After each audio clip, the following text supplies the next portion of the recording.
Hello, my dear students. Welcome to Digital Ventures, India's first personalized online learning platform for self learners. चलिए बात करते हैं आपके power words की। तो पावर वर्ड्स एक ऐसा सेशन जहां आप वोकैब सीखते हैं और आपके बहुत अच्छे अच्छे से कमेंट्स आते हैं कि we are learning daily new words in the morning और बहुत कुछ हमें सीखने को मिलता है। सच में देखो, वोकैब में जब कमेंट्स पढ़ता हूं तो बहुत अच्छा भी लगता है कि चलिए कुछ अच्छा इनिशिएटिव लिया और बच्चों को फ़ायदा हो रहा है। लेकिन मैं बस इतना कहना चाहूँगा कि वोकैब को कभी छोड़े ना। मतलब मैं तो मानता हूँ कि जब तक एग्जाम ना हो तब तक का तो है, but it is a life long process. कभी ना कभी रिवीजन करते जरूर रहें और वर्ड्स का जितना रिवीजन करोगे, डेली लाइफ में यूज़ करोगे, उतना ही अच्छा लगेगा। तो मैं वेट करते रहता हूँ आपके अच्छे अच्छे कमेंट्स के। हाँ, सजेशंस भी आप जरूर मुझे दिया करें कि सर ये और कर दिया करो, ऐसे वर्ड्स की ज़रूरत है। इससे अलग मैं वो सेशंस आपको देना शुरू कर दूंगा, क्योंकि इसको हम अल्फ़ाबेटिकल ऑर्डर में चला रहे हैं, तो इसको बिल्कुल हैम्पर करने के मूड में हम नहीं हैं। चलिए शुरू करते हैं। पहला वर्ड है कॉरोबरेट। ठीक है, अब हमने कॉर्पोरेट तो सुना ही है, कॉर्पोरेट सुना है, तो आप थोड़ा सा चेंज करो, कॉरोबरेट। कॉरोबरेट क्या होता है? कॉरोबरेट होता है समर्थन करना। अब ये वैसा समर्थन नहीं है कि कॉर्पोरेट में समर्थन कर दिया कॉरोबरेट हो गया। कॉरोबरेट का मतलब होता है टू कंफर्म और give support to statement, theory और फाइंडिंग बाय प्रोवाइडिंग एविडेंस और अथॉरिटी। मतलब मैं सपोर्ट करता हूं या किसी चीज का कोई चीज सपोर्ट या समर्थन करता है, लेकिन वो कैसे?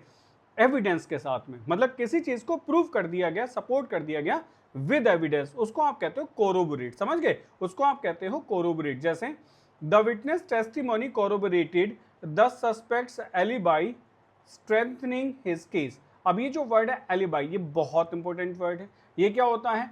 आप ये अपना प्रूफ देते हो कि भाई जिस समय ये मतलब एक्टिविटीज हुई थी या ये क्राइम हुआ था, मैं वहां था ही नहीं, ऐसा जस्टिफिकेशन आप देते हो, उसको आपका एलिबाई कहा जाता है। तो विटनेस की जो टेस्टिमनी है ना, वो कोरोबरेट करती है, वो कंफर्म करती है, इस बात को समर्थन देती है, पक्का करती है कि सस्पेक्ट की जो एलिबाई थी ना, स्ट्रेंथनिंग हिज केस की, उसकी एलिबाई उसके केस को स्ट्रेंथन कर रही है। तो कोरोबरेट करना होता है सपोर्ट करना किसी चीज को, किसके साथ? हमेशा याद रखेंगे सपोर्ट करना, लेकिन विद एविडेंस, विद फैक्ट्स। ऐसे सपोर्ट नहीं करना होता है। ठीक है, तो करेक्ट आंसर क्या होगा? इसलिए आप कंफर्म कर सकते हो। आप कहते हो ना मैंने इसको वैलिडेट किया है। अब वैलिडेट हम किससे कराते हैं? किसी सीनियर से। भाई इसको वैलिडेट कर दो, क्या ये क्वेश्चन सही है? तो वैलिडेट का मतलब है समर्थन करना है, मैं आपको एविडेंस के साथ कह रहा हूँ ये सही है। सब्सटेंशिएट करना होता है किस चीज को, मतलब प्रूव कर देना, पक्का कर देना, दैट वन। बैकअप तो बस एनर्जी देना होगा, वेरीफाई कर देना होता है कि हमने कंफर्म कर दिया, वेरीफाई कर लिया, सब कुछ ठीक है। डिसअप्रूव मना करना होगा, इनवैलिडेट वैलिडेट का अपोजिट होगा। कॉन्ट्राडिक्ट करना, विरोध करना, अंडरमाइन कर देना, दबा देना होता है। रिफ्यूट करना होता है खंडन कर देना। आप किसी लॉ का, किसी चीज का खंडन करते हो तो आप उसको रिफ्यूट वर्ड से यूज करते हो कि मैंने रिफ्यूट कर दिया है। नेक्स्ट आइए, नेक्स्ट बात करते हैं। नेक्स्ट है कोटरमिनस।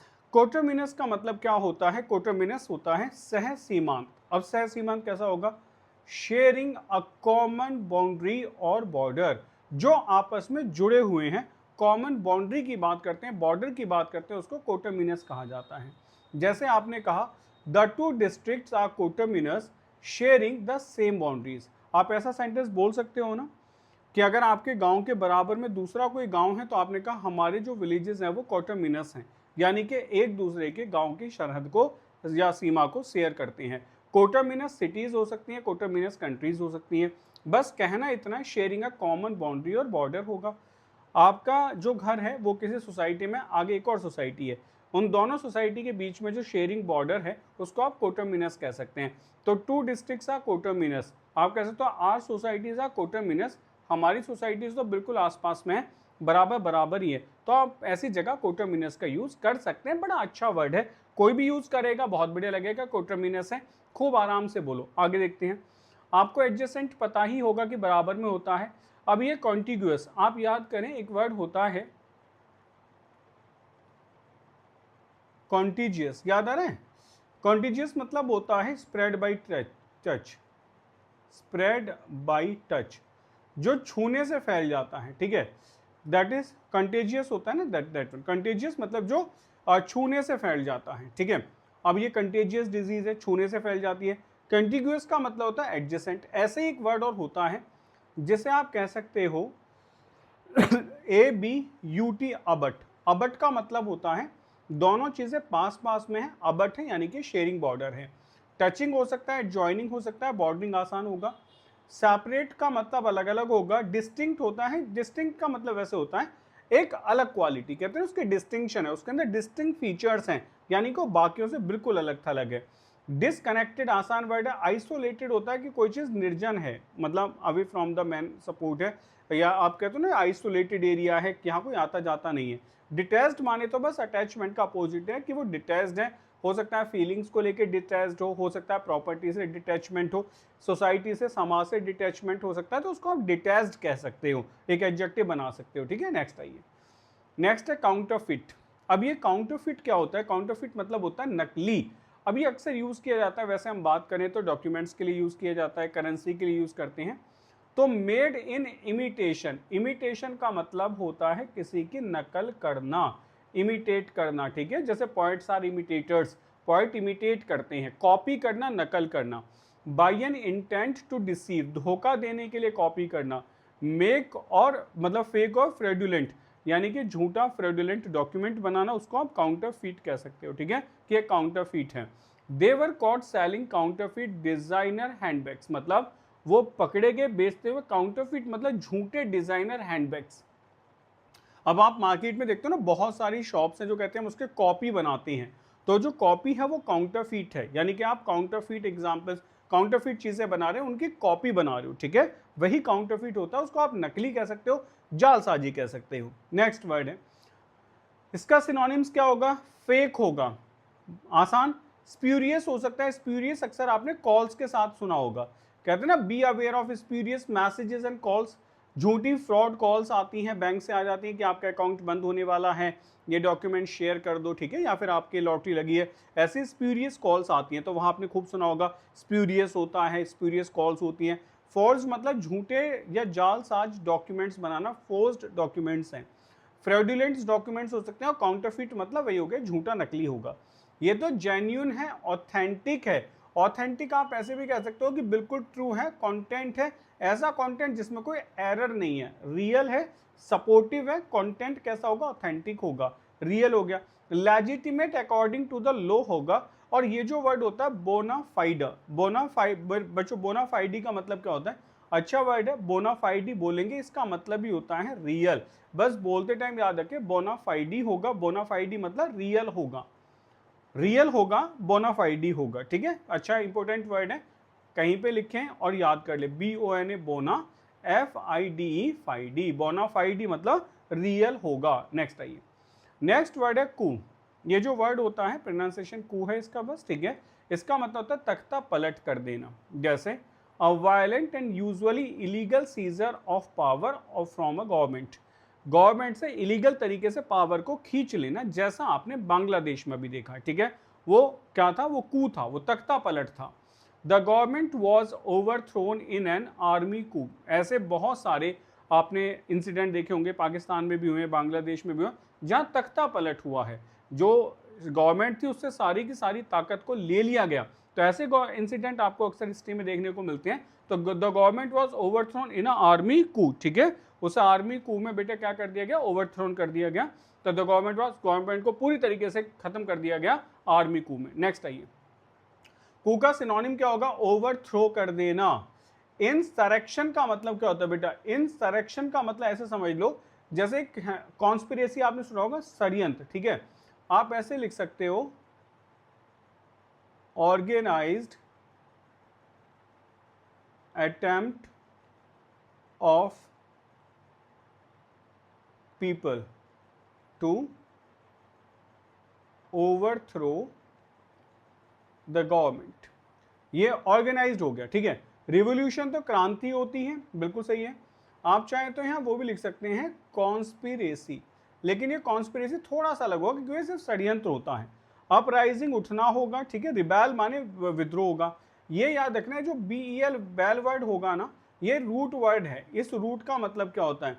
इस रूट का मतलब होता है, या तो हम कहते हैं वॉर होगा, या फिर हम कहते हैं क्या होगा, या फिर हम कहते हैं फाइट होगा। तो एक इसको याद रखेंगे। ठीक है, इसके अपोजिट डायरेक्ट नहीं बन सकते कि भाई मैंने कह दिया कि इसका अपोजिट क्या होगा, तो मैं कह सकता हूँ डेमोक्रेसी है ना भाई, people by the government to the government for, मतलब गवर्नमेंट फॉर द पीपल, या government by the people, government for the people, government to the people. ठीक है, ऐसे कह सकते हैं। लेकिन बात यहाँ आती है, वो एक वर्ड हुआ, पर हम क्या कह रहे हैं, अपोजिट क्या, पीसफुल ट्रांसफर ऑफ पावर हो गया, लीगल सक्सेशन हो गया, राजा आ गया लीगल, ऑर्डरली ट्रांजिशन हुआ, कॉन्स्टिट्यूशनल हैंडओवर होगा, या लेजिटिमेट सक्सेशन होगा, यानी कि लेजिटिमेट है, लॉ के अकॉर्डिंग है कि अब तुम राजा थे, अब तुम्हें राजा बनना पड़ेगा, ये लेजिटिमेट सक्सेशन आप कह सकते हो। नेक्स्ट आइए, नेक्स्ट वर्ड है कैविएट। कैविएट का मतलब होता है लालसा रखना, कैविएट का मतलब होता है लालसा रखना। कैविएट क्या है, कभी ऐसा होता है ना, देख के उसके पास बड़ी गाड़ी है, हमारे पास कब होगी, उसके पास ये सब चीज़ें मेरे पास कब होंगी। मतलब देखो दो तरीके की चीज़ें होती है, एक होता है पॉजिटिव, एक मतलब एक होता है जैसे कहते हैं ना कंपटीशन होता है कि तुमने खरीदी हम भी खरीदेंगे, एक होता है नहीं कैसे मिल जाए, लालसा हो जाती है, दैट वन।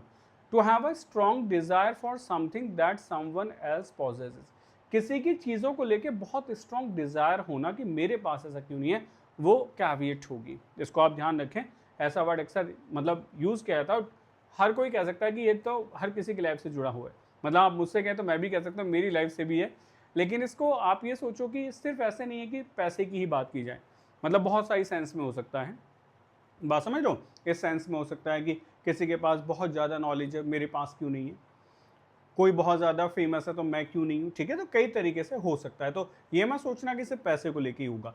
तो she caveats her neighbours luxurious car, वो हमेशा लालसा रखती है, किसके ऊपर नजर रखती है, हमेशा कहते हैं ना जीभ ललचाती रहती है अपने नेबर की लग्जरियस कार के ऊपर, तो आप इसको ऐसे बोल सकते हैं। नेक्स्ट आइए, अब सिनोनिम्स क्या होगा, पहला वर्ड हो गया इसमें डिजायर होगा, दूसरा क्रेव होगा, तरसना, यर्न करना।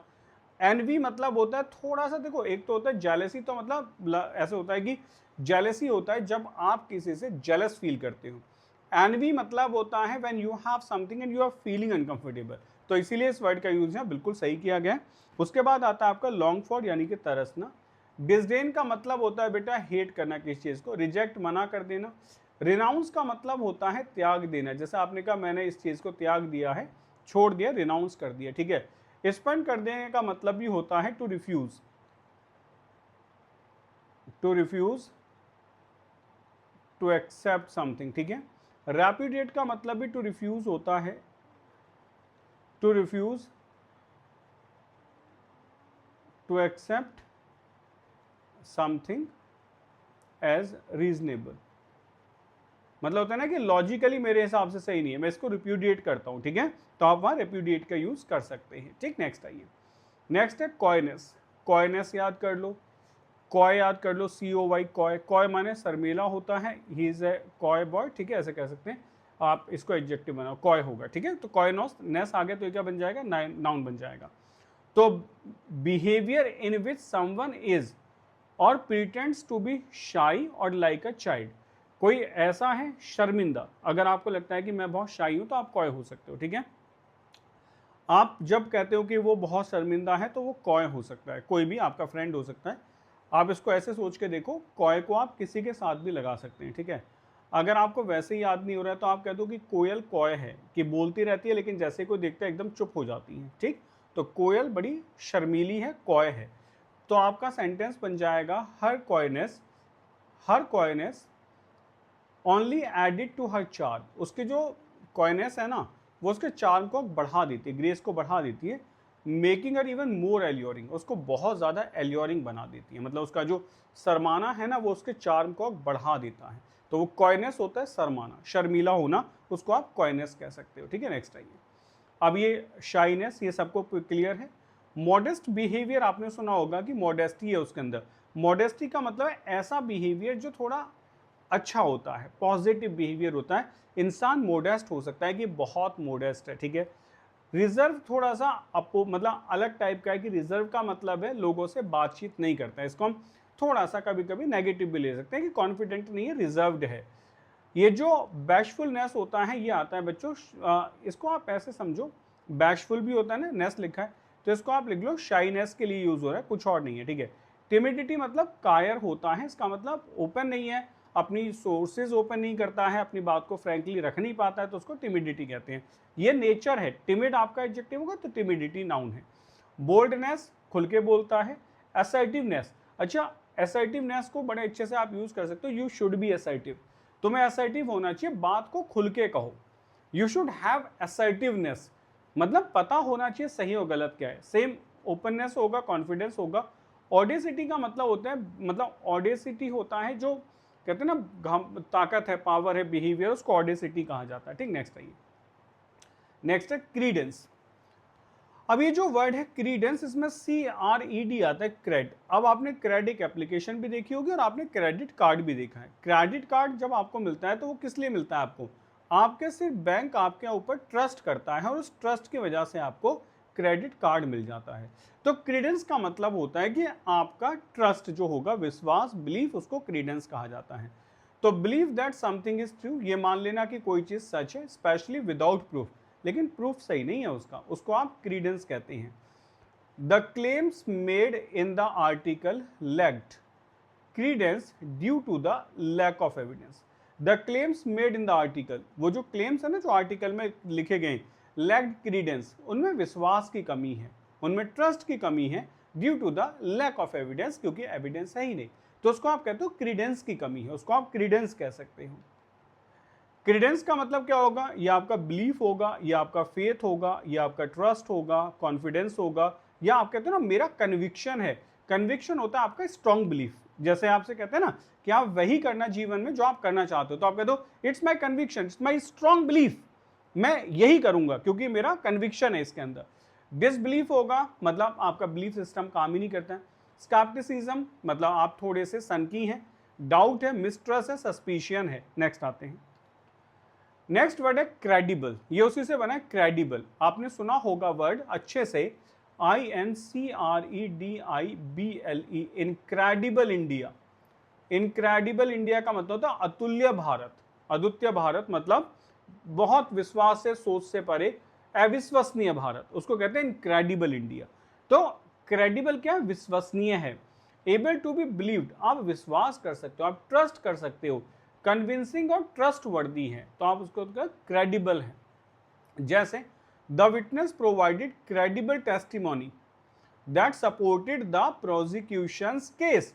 जो विटनेस है वो प्रोवाइड करता है क्रेडिबल टेस्टिमनी। मतलब क्रेडिबल टेस्टिमनी क्या है? विश्वसनीय टेस्टिमनी देता है, that supported the prosecutions case, जो प्रोसिक्यूशन के केस को सपोर्ट करती हो। ठीक है, तो क्रेडिबल टेस्टिमनी होगा give me the credible documents, सही विश्वसनीय डॉक्यूमेंट्स लेके आओ। Your evidence should be credible, तुम्हारा एविडेंस विश्वसनीय होना चाहिए। A person should be credible, तुम विश्वसनीय होने चाहिए। समझ पा रहे हो मेरी बात? कि तुम्हारे जो रिलेशनशिप है शुड बी क्रेडिबल, विश्वसनीय तो हो, लेकिन आप उसको खो देते हो तो वो मतलब विश्वसनीय नहीं है। नेक्स्ट आते हैं। इसको आपने कहा ट्रस्ट वर्दी होगा, डिपेंडेबल होगा, प्लॉजिबल होता है रीजनिंग वाला, रीजनेबल, ठीक है, रीजन के साथ में। रिलायबल होगा, विश्वास, ये तो रिलायंस से सबको पता है। क्रेडिबल होगा। अनरिलायबल आ गया। ड्यूबियस मतलब संदेह होता है, ड्यूबियस मतलब होता है संदेह, लिख सकते हो इसको, पूरा पूरा संदेह की बात करता है, ड्यूबियस है। क्वेश्चनेबल है, उसकी आइडेंटिटी क्वेश्चनेबल है, मुझे उस पर शक है, कहीं ना कहीं कोई चीज़ें जो फाइंड आउट करनी पड़ेंगी, आइडेंटिटी क्वेश्चनेबल है। अनट्रस्टवर्दी है या फिर वो सस्पेक्ट हो सकता है। नेक्स्ट देखते हैं। नेक्स्ट है क्रूड। अब आपने क्रूड के साथ एक वर्ड पढ़ी होगी, क्रूड ऑयल। क्रूड ऑयल निकलता है जमीन से, जैसे कहते हैं ना रिफाइंड करना पड़ता है बाद में, यानी कि वो रिफाइंड नहीं है, अनपॉलिश्ड है या नॉट फिल्टर्ड है, लैकिंग रिफाइनमेंट, उसमें रिफाइनमेंट की कमी है, सोफिस्टिकेशन की कमी है, वो रफ हो सकता है, वो अनपॉलिश्ड हो सकता है। मतलब कोई भी चीज़ जब तक प्रिपेयर्ड नहीं है, रिफाइंड नहीं है, पॉलिश्ड नहीं है, वो सब क्या है? वो क्रूड है। तो हमने कहा His crude jokes made everyone uncomfortable at the party, मतलब उसके जो crude jokes थे ना, made everyone uncomfortable at the party, सबको उसने uncomfortable कर दिया, बुरे से जोक्स सुना दिए, उसको कहते हैं crude jokes, मतलब जो बिल्कुल भी रिफाइंड नहीं है। नेक्स्ट आता है क्या होगा? रफ होगा, अनरिफाइंड होगा, प्रिमिटिव होगा। अब प्रिमिटिव होता है पुराने तरीके, कहते हैं ना तो बड़ा प्रिमिटिव इंसान है, यानी कि नया नहीं है, एडवांस्ड नहीं है। कोर्स माने भद्दा होगा। रूडिमेंट्री क्या होता है? रूडिमेंट्स होता है पुराना, ओल्ड, ठीक है, रूडिमेंट्री है, ओल्ड सोच वाला है। रिफाइंड है, नया है, पॉलिश्ड है, सोफिस्टिकेटेड है, कल्चर्ड है, एलिगेंट है। आप इसके अपोजिट ऐसे लिख सकते हो, ठीक है। तो इसका मतलब होता है रिफाइंड है, पॉलिश्ड है। चलिए नेक्स्ट वर्ड आता है क्रम्बल। क्रम्बल मतलब होता है टूटना, to break into small pieces often as the result of being brittle और वीक। कोई चीज टूटी है, कैसे टूटी है? छोटे छोटे पीसेस में टूटी है। As result of being brittle और वीक, ब्रिटल है, वीक है। The old building began to crumble, old building crumble होने लगी, टूटने लगी। As the earthquake shook the ground, जैसे ही अर्थक्वेक ने उसको हिला दिया। तो बिल्डिंग जब टुकड़े टुकड़ों में गिरती है उसको क्रम्बल कह सकते हैं। आपने किसी चीज को मसल के छोटे छोटे टुकड़ों में तोड़ दिया, आप उसको क्रम्बल कह सकते हैं। तो क्रम्बल करना होता है टूटना, छोटे छोटे टुकड़ों में। ब्रेक आ जाएगा, डिसइंटीग्रेट अलग है, डिसइंटीग्रेट करना होता है अलग अलग कर देना चीजों को। कोलैप्स माने ढह जाना होगा, क्रम्बल हो गया। शैटर्ड माने टुकड़ों में टूट जाना। स्ट्रेंथन ताकत दे देना, सॉलिडिफाई कर देना, कोहर कर देना, रीइंफोर्स कर देना, या फिर कंसोलिडेट करना। कंसोलिडेट करना, आपस में चीजों को जोड़ देना, ताकतवर बना देना। तो ये थे आपके 10 बहुत अच्छे से power words. I hope so एक दो वर्ड आपको ऐसा जरूर लगा होगा जो कहीं ना कहीं आपकी लाइफ से स्ट्राइक कर रहा होगा, आपके नेचर को शो कर रहा होगा, या फैमिली में किसी के नेचर को शो कर रहा होगा। तो आप उस वर्ड को अभी उसके साथ को रिलेट करके याद करने की कोशिश करें और उसको कम से कम एक मैसेज लिख के भेज दें कि तुम्हारा नेचर ऐसा वाला है, तो वर्ड आपको वैसे भी याद रहने वाला है। चलिए तो शुरुआत करते हैं बेहतरीन से इडियम्स एंड फ्रेजेस की। 10 बहुत बेहतरीन मुहावरे शुरू करते हैं, आगे बढ़ते हैं। क्लैम अप, क्लैम अप का मतलब क्या होता है? टू रिफ्यूज टू स्पीक और बिकम साइलेंट। आपने रिफ्यूज कर दिया बोलने के लिए और बिकम साइलेंट और चुप रहने के लिए, यानी कि तुम क्या करोगे? तुम शोर मचाओगे। When asked about the incident, she clammed up and refused to say anything. She clammed up मतलब क्या करा? Refused to speak, बोलने के लिए मना कर देना, और become silent, चुप हो जाना। यानी कि when asked about the incident, she clammed up and refused to say anything मतलब मना कर दिया कि मैं कुछ नहीं बोलूंगी, चुप हो जाना, कुछ भी कहने से मना कर देना। तो इसका मतलब बी साइलेंट हो सकता है, या फिर आप कह सकते हो रेटिसेंट हो सकता है। ठीक है, जो ना बोलना चाहता हो उसके लिए आप कह सकते हो। तो रिफ्यूज टू स्पीक बोलने के लिए मना कर देना, या फिर बिकम साइलेंट हो जाना। तो when asked about the incident she clammed up and refuse to say anything, बिल्कुल मना कर दिया, बोलने से मना कर दिया। नेक्स्ट आइए, नेक्स्ट हमारा वर्ड है काउच पोटैटो। अब आलू जैसा इंसान हो जाना, बेड पे पड़े हुए, तो कैसा इंसान होता है? A person who spend a lot of time doing little or no physical activity, usually watching TV. अक्सर देखें आप, कुछ बच्चे हैं ना काउच पोटैटो हो रखे हैं, सारा दिन बस चिप्स का पैकेट लेंगे हाथ में और खाते रहेंगे और टीवी के सामने पड़े रहेंगे और मोटे हो चुके, या तो एक्टिविटी करते ही नहीं है, करते हैं तो ना कि बराबर करते हैं। तो ऐसे लोगों को आप काउच पोटैटो कह सकते हैं। कोई है आपका जानता हुआ? वैसे भी हम हिंदी में मोटे इंसान को चिढ़ाने के लिए ऐसा आलू की बोरी ऐसा कुछ बोल देते हैं, तो रिलेट कर लो काउच पोटैटो। ठीक है, ये किसी की फीलिंग्स को परेशान करने के लिए बिल्कुल नहीं कहा गया है। ओके, बस चीज़ों को समझाने का एक तरीका है और आप इसे ऐसे ले सकते हैं। ठीक है, तो ये कोई ये कहे कि मुझे ऐसा क्यों कह दिया सर ने, तो ऐसा कोई मेरा इरादा बिल्कुल नहीं है, मेरा सिर्फ समझाने का इरादा है। काउच पोटैटो मतलब बिल्कुल मोटा सा थुलथुला इंसान। तो आपने कहा don't be such a couch potato, let's go for a walk. ठीक है, काउच पोटैटो मत बनो, चलो घूम के आते हैं, सारा दिन बेड पे मत पड़े रहो। तो अगर आप भी काउच पोटैटो हैं तो you have to leave this habit, क्योंकि ये सच में आपके लिए बिल्कुल भी अच्छी हैबिट नहीं है। चलिए आगे बढ़ते हैं। क्यूरियोसिटी किल्ड द कैट मतलब being too inquisitive can lead to trouble. अब कभी कभी होता है ना कि किसी ने बता दिया कि वहाँ पे चीज़ें हैं, सुपरनेचुरल चीज़ें हैं, ठीक है, सुपरनेचुरल एलिमेंट्स हैं, तो आपने फट से जाके देखा, या किसी ने आपके लिए कुछ सरप्राइज प्लान कर रखा है, आप टाइम से पहले वहाँ पहुँच गए। तो इसका मतलब क्या हुआ?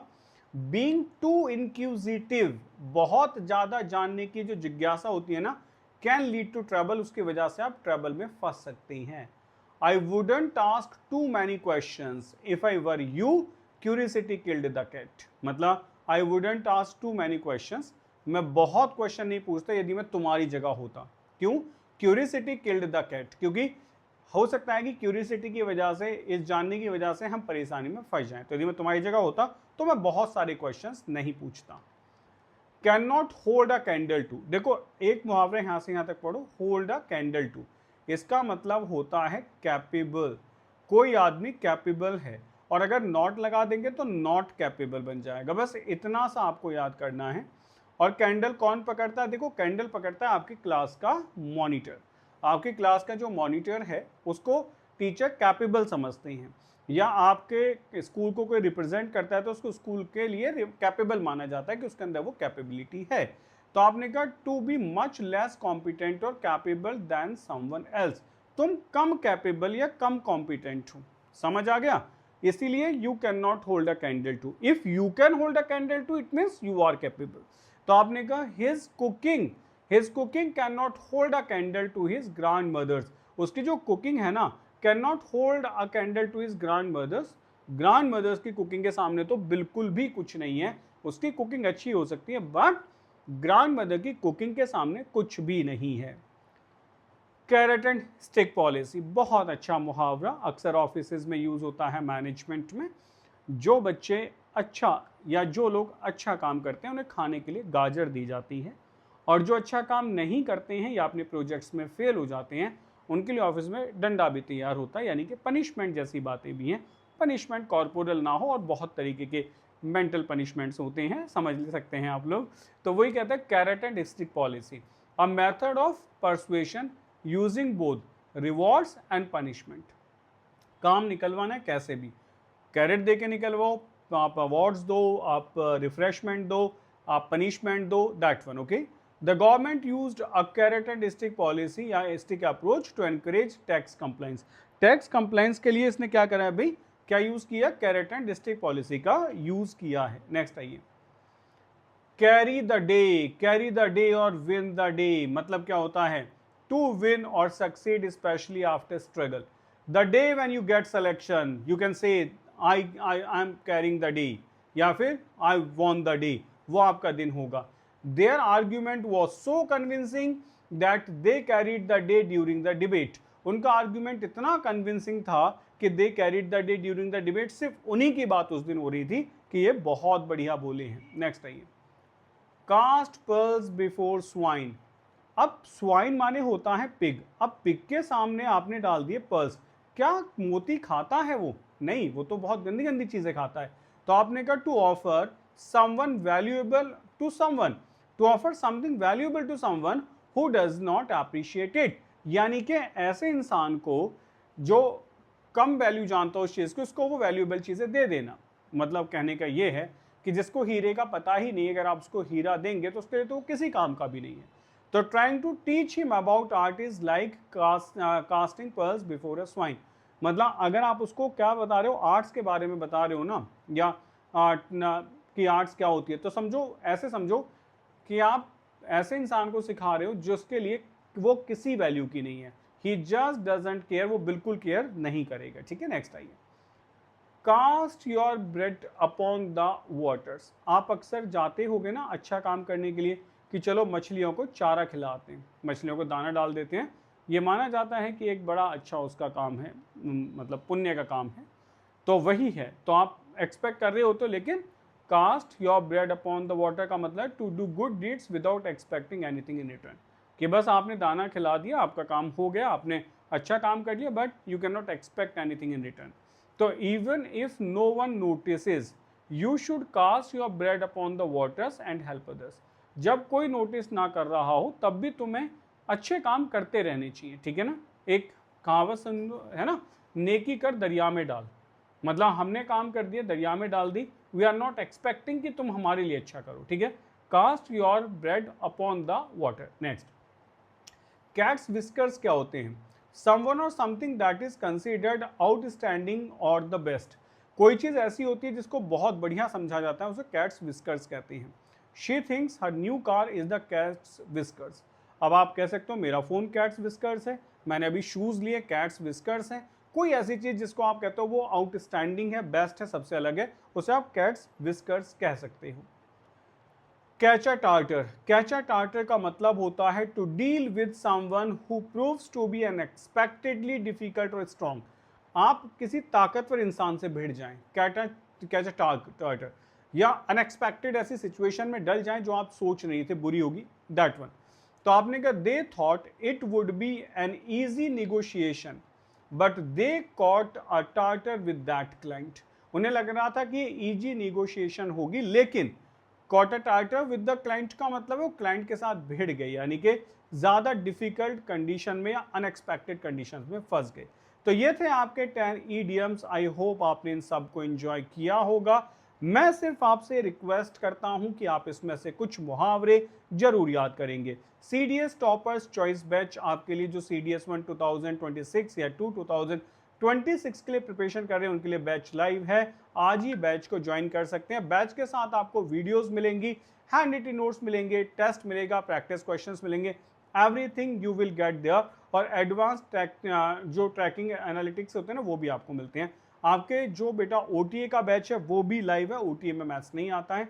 सेम जो बच्चे 2026 के लिए तैयारी कर रहे हैं उनके लिए हमारे फ्रीडम बैचेस हैं, जिसमें आप समझ सकते हो रिवीजन कोर्सेज हमने लगाए हैं और रिवीजन कोर्सेज से भी आप अपनी तैयारी कर सकते हैं। साथ के साथ अगर हम बात करें कि कुछ बच्चों को कैप्सूल कोर्सेज में बहुत इंटरेस्ट होता है because they know their problem, उन्हें पता है कि वो पिन पॉइंटेड एरियाज क्या हैं और सिर्फ वही पढ़ना चाहते हैं, तो आपके लिए कैप्सूल कोर्सेज है। इंडियन पॉलिटी का कैप्सूल कोर्स आपके लिए है, इंग्लिश का कैप्सूल कोर्स है बेटा, मैथ्स का कैप्सूल कोर्स है, आपके लिए ज्योग्राफी का और हिस्ट्री का कैप्सूल कोर्स आपके लिए लाइव है। अभी जाके एप्लीकेशन को एक्सप्लोर करें, कोर्सेज को एंजॉय करें। लेट्स सी कुछ बच्चे एग्जाम से पहले टेस्ट सीरीज देना चाहते हैं तो टेस्ट सीरीज इज लाइव, बिल्कुल एकदम बेहतरीन टेस्ट सीरीज है। लेटेस्ट जो आपका सिलेबस है उस पर बनी हुई है, बिल्कुल लेटेस्ट सिलेबस पे है, सारे एडवांस क्वेश्चंस को इसमें डाला गया है। तो आप टेस्ट सीरीज ले सकते हैं CDS के लिए, OT के लिए, या आपको लगता है कि मुझे सिर्फ इस पर्टिकुलर सब्जेक्ट की तैयारी करनी है तो आप उस सब्जेक्ट की भी टेस्ट सीरीज ले सकते हैं जहां आप अपनी पोटेंशियल चेक करना चाहते हैं। साथ के साथ जिन बच्चों को हैंड रिटन नोट्स लेने हैं, हैंड रिटन नोट्स सबके अलग अलग हैं, CDS के अलग हैं, OT के लिए अलग हैं, और बाकी सारे सब्जेक्ट्स हैं वो इंग्लिश हो, जनरल स्टडीज हो, मैथ्स हो, उनके लिए भी आपको कोर्सेज मिल जाते हैं। तो चलिए अब आपसे मुलाकात होगी भी नेक्स्ट क्लास में। डिजिटल बेंचर्स आपको देता है पर्सनलाइज्ड रोड मैप, आपको वीडियो कोर्सेज मिलते हैं, मॉक टेस्ट मिलते हैं, हैंड रिटन नोट्स मिलते हैं, और ये आपके लिए हेल्पलाइन नंबर है, यहाँ आप हमें कभी भी कॉल कर सकते हो 7800099699 पे। और ये हमारे सोशल मीडिया प्लेटफॉर्म्स है, आप हमें जरूर फॉलो करें, और ये आपके लिए हेल्पलाइन नंबर है, कॉल कर सकते हैं। We will be happy to assist you, और मिलते हैं आपसे नेक्स्ट क्लास में। Till then take care, bye bye, Jai Hind.